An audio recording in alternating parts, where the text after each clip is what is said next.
இந்தியாவின் விண்வெளி பயணத்தில் விக்ரம்-1 திட்டம் ஒரு வரலாற்று சிறப்புமிக்க புதிய அத்தியாயம் என்று பிரதமர் நரேந்திர மோடி பாராட்டியுள்ளார்.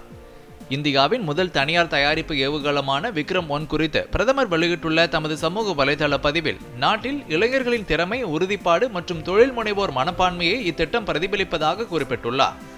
அதேவேளையில் இந்தியாவின் விண்வெளித்துறை சீர்திருத்தங்கள் எப்படி புதிய கண்டுபிடிப்புகள் மற்றும் தொழில் முனைவுக்கான வாய்ப்புகளை உருவாக்குகின்றன என்பதை இது வெளிப்படுத்துவதாகவும் பிரதமர் நரேந்திர மோடி தெரிவித்துள்ளார்.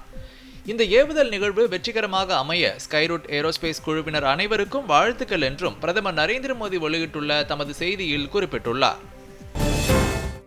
இளம் தலைவர்களை உருவாக்க RSS அமைப்பு முக்கியத்துவம் அளித்து வருவதாக குடியரசு துணைத் தலைவர் CP ராதாகிருஷ்ணன் தெரிவித்துள்ளார். RSS at 100 என்ற புத்தகத்தின் வெளியீட்டு விழா புதுதில்லியில் உள்ள குடியரசு துணைத் தலைவர் மாளிகையில் நடைபெற்றது. பாதுகாப்புத்துறை அமைச்சர் ராஜ்நாத் சிங் முன்னிலையில் நடைபெற்ற இந்த விழாவில் பங்கேற்று நூலை வெளியிட்டு உரையாற்றிய CP ராதாகிருஷ்ணன், சேவையாற்றுவதன் விழுமியங்களை பலப்படுத்துவதில் RSS அமைப்பு முக்கிய பங்காற்றுவதாக தெரிவித்தார்.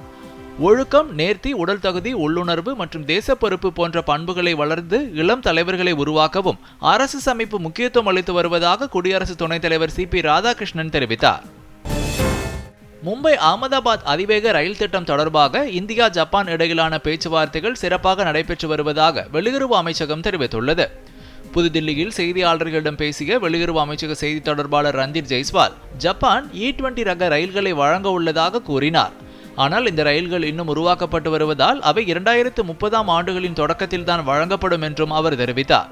அதிவேக ரயில் திட்டத்தின் முன்னேற்றம் குறித்து குறிப்பிட்ட ஜெய்ஸ்வால், கட்டுமான பணிகள் வேகமாக நடைபெற்று வருவதாகவும் முதல் பகுதி 2027இல் செயல்பாட்டுக்கு வரும் என்றும் கூறினார்.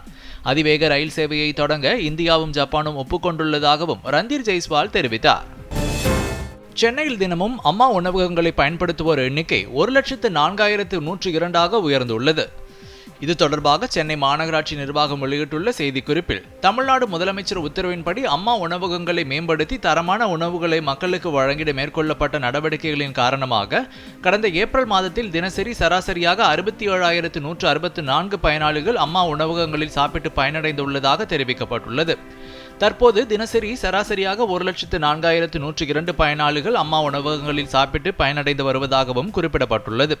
அம்மா உணவகங்களின் வாயிலாக கடந்த ஏப்ரல் மாதத்தில் 87,60,489 ரூபாய் வருவாய் வரப்பெற்ற நிலையில் தற்போது 1,35,78,548 ரூபாயாக உயர்ந்துள்ளதாக அந்த அறிக்கையில் கூறப்பட்டுள்ளது.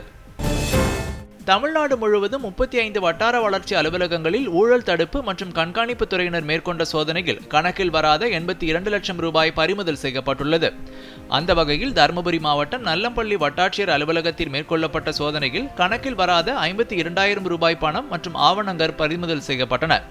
திருச்சி கிழக்கு வட்டாட்சியர் அலுவலகத்தில் லஞ்ச ஒழிப்புத்துறை மேற்கொண்ட சோதனையில் 7,000 ரூபாய் பணம் மற்றும் ஜிபே மூலம் பரிமாற்றப்பட்ட 12,40,000 ரூபாய் கைப்பற்றப்பட்டது. கிருஷ்ணகிரி வட்டாட்சியர் அலுவலகத்தில் லஞ்ச ஒழிப்புத்துறை போலீசார் மேற்கொண்ட சோதனையில் கணக்கில் வராத 2,22,200 ரூபாய் பறிமுதல் செய்யப்பட்டது. உலக தரத்தில் சென்னையில் போக்குவரத்து நெரிசலை குறைக்க நடவடிக்கை எடுக்கப்படும் என்று நெடுஞ்சாலைத்துறை அமைச்சர் ஆதவ் அர்ஜுனா தெரிவித்துள்ளார். திருவள்ளூர் மாவட்டம் எண்ணூர் துறைமுகம் முதல் தச்சூர் வரை சென்னை புறவட்ட சாலை திட்டத்தில் நடைபெறும் கட்டுமான பணிகளை அமைச்சர் ஆதவ் அர்ஜுனா ஆய்வு செய்தார். பின்னர் செய்தியாளர்களிடம் பேசிய அவர், சென்னையில் இருக்கக்கூடிய அனைத்து வழிகளும் 6 வழிச்சாலையாக மாற்ற உலக தரத்தில் அனைத்து முயற்சிகளும் மேற்கொள்ளப்படும் என்று குறிப்பிட்டார். தற்போது சாலை பணிகளுக்கு தேவையான மண் மற்றும் சாம்பல் கழிவுகள் கிடைக்காததால் கட்டுமான பணிகள் தாமதமாகி வருவதாகவும் அமைச்சர் கூறினார். மெக்சிகோவின் தெற்கு பசிபிக் கடற்கரை பகுதியில் 7.4 ரிக்டர் அளவிலான சக்தி வாய்ந்த நிலநடுக்கம் ஏற்பட்டுள்ளது. குவாத்தமாலா எல்லை அருகே உள்ள ஷியாபாஸ் மாநிலத்தின் பார்ட்டோ மாடிரோ பகுதியை மையமாக கொண்டு இந்த நிலநடுக்கம் தாக்கியுள்ளது. இதனால் கடலோர பகுதிகளுக்கு சுனாமி எச்சரிக்கை விடுக்கப்பட்டுள்ளது. வீடுகள் குலுங்கியதில் மக்கள் அச்சமடைந்த நிலையில் பாதிப்புகள் குறித்த விவரங்களை அதிகாரிகள் சேகரித்து வருகின்றனர்.